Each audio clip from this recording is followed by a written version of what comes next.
I quit playing Pokemon TCG Pocket. Actually, I quit playing the game quite a while ago. It was probably about 3 months now since I've last played the game. And I think there's a lot of reasons for that we do need to talk about. And I really do hope that, for what it's worth, the game will improve one day. But I think there were a couple of things about the game that just made me not want to play it anymore. And that's precisely what I want to talk about in this video.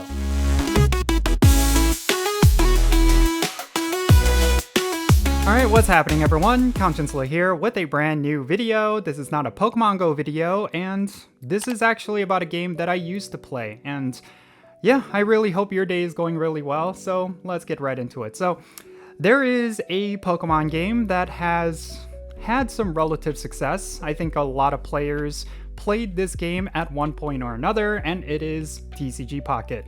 This is a pretty good rendition of the Pokemon trading card game that I think a lot of players felt like was really good, really well done. And to that, I will agree. I think the game had a lot of really good polish, and it was a great way to have some of the gameplay elements of the Pokemon trading card game without giving players some of the stress and some of the the different aspects of the Pokemon TCG game that is really specifically for those who are into that game. So I felt like this game was going to be a game that I would end up kind of covering on my YouTube channel forever, that aside from just Pokemon Go, I would also make content for Pokemon TCG Pocket. And the viewership was relatively low. I totally get that. A lot of the viewers of my YouTube channel generally are Pokemon Go players, and most of them probably do not care about stuff related to TCG Pocket.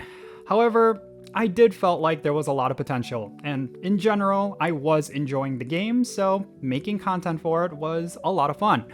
But over time, I felt like there was one thing that was turning into a big problem, and that actually ended up causing me to quit the game.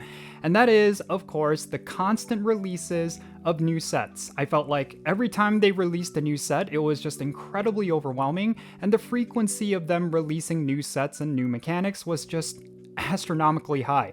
Now, granted, for a game like this, I think it is actually a really good thing to constantly release new stuff, but I felt like what they were doing was playing into a lot of FOMO mechanics that generally most players could not keep up with. Like, there were definitely times where I felt like I finally had the right deck for whatever the current meta was, and just weeks later, maybe just a couple of days later, the meta would change because a new set would come out. And I felt like it was just very overwhelming, and it just felt like the amount of time and the effort that I put into it was not being properly rewarded. So, interestingly, I feel like this is a case where there's just too much content at a too frequent of a rate.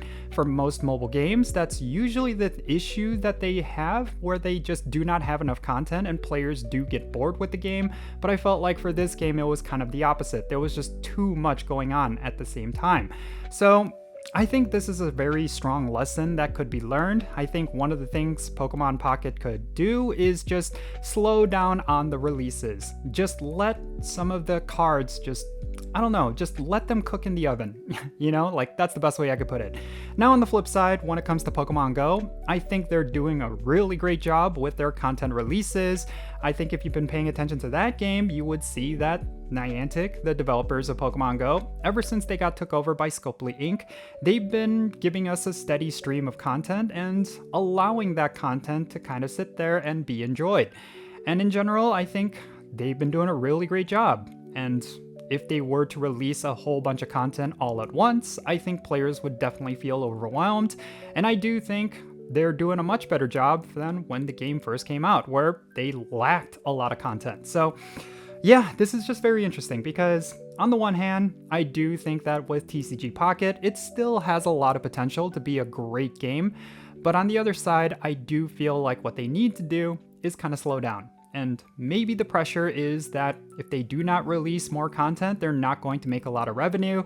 Maybe they need to come up with some new revenue streams, because I do predict that is one of the main reasons why they're constantly releasing new sets. And maybe what they could do is have more cosmetics. Maybe they could sell different things that players could buy optionally. I think there was a lot of potential there with binders and you know, different things like that, like card displays. Like, they could have done a lot of really cool things. Something that I thought was a neat idea that I'm surprised they never explored, maybe they did and I'm just not paying attention anymore, is that having different skins of the same card. Like, for example, they had like the shiny version of Mewtwo, the original Mewtwo from the base set. I thought that was a really cool thing. Maybe they could have added more. Maybe they could have had different arts, you know, like they were including that in the promos, like the monthly promos. I felt like that was something they could have looked into.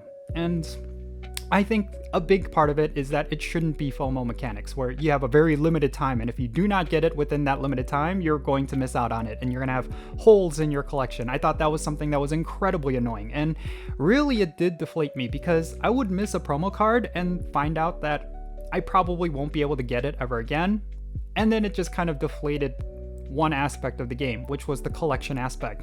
Because of that, I think they need to take another look. Maybe they could have some sort of game mode where you could play to get some of those missing cards. I don't know what it could be, but I really do think they need to take a hard look at how they do FOMO mechanics and reconsider some of the things they've been doing. And yeah, these are all just based on some thoughts and opinions I've had on the game since I quit.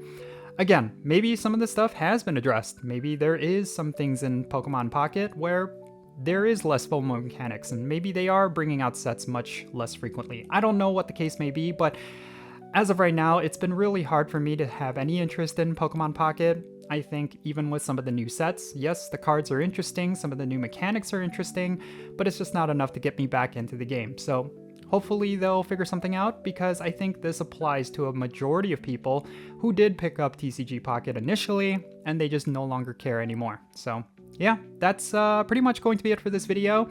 If you have any thoughts and opinions regarding anything that I talked about, or if you want to correct me and say that, yeah, there are some things in the game now that do address some of the issues that I brought up, definitely share it in the comments below. I would definitely like to see it. So yeah, maybe we can have a great discussion.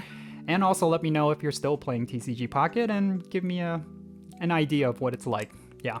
Anyway, yeah, thank you so much for making it all the way to the end of this video. I really hope you enjoyed it, and if you did, make sure you hit that like button and subscribe if it's your first time here, and don't forget that notification bell so you know exactly when I upload videos. And real quick, let me give a shout out to all of my patrons on Patreon. You make this channel content possible. If you want to support the Jinsula channel, the best way you can do that is going to be by joining my Patreon, and if you decide to become a paid Patreon member, I'm actually going to add you to my Pokemon Go friends list if you play that game, and that means for stuff like remote raids, the friendship system, all that good stuff in Pokemon Go. If you want to play Pokemon Go with me, then make sure you go and check out my Patreon. I'll put a link to it in the description below. And if you want to support my channel in a completely different way, you could do so by following me on social media. My handle is @Jinsula. I'm on the platforms you see right now on the bottom of your screen. Make sure you go over there and give me a follow, and that'll be a huge help to my channel. And you'll be able to keep up with my daily life and see some exclusive content. And that's going to be it for this video. I'm Jinsula. Be safe, have fun, love yourself today, and I'll catch you in the next one.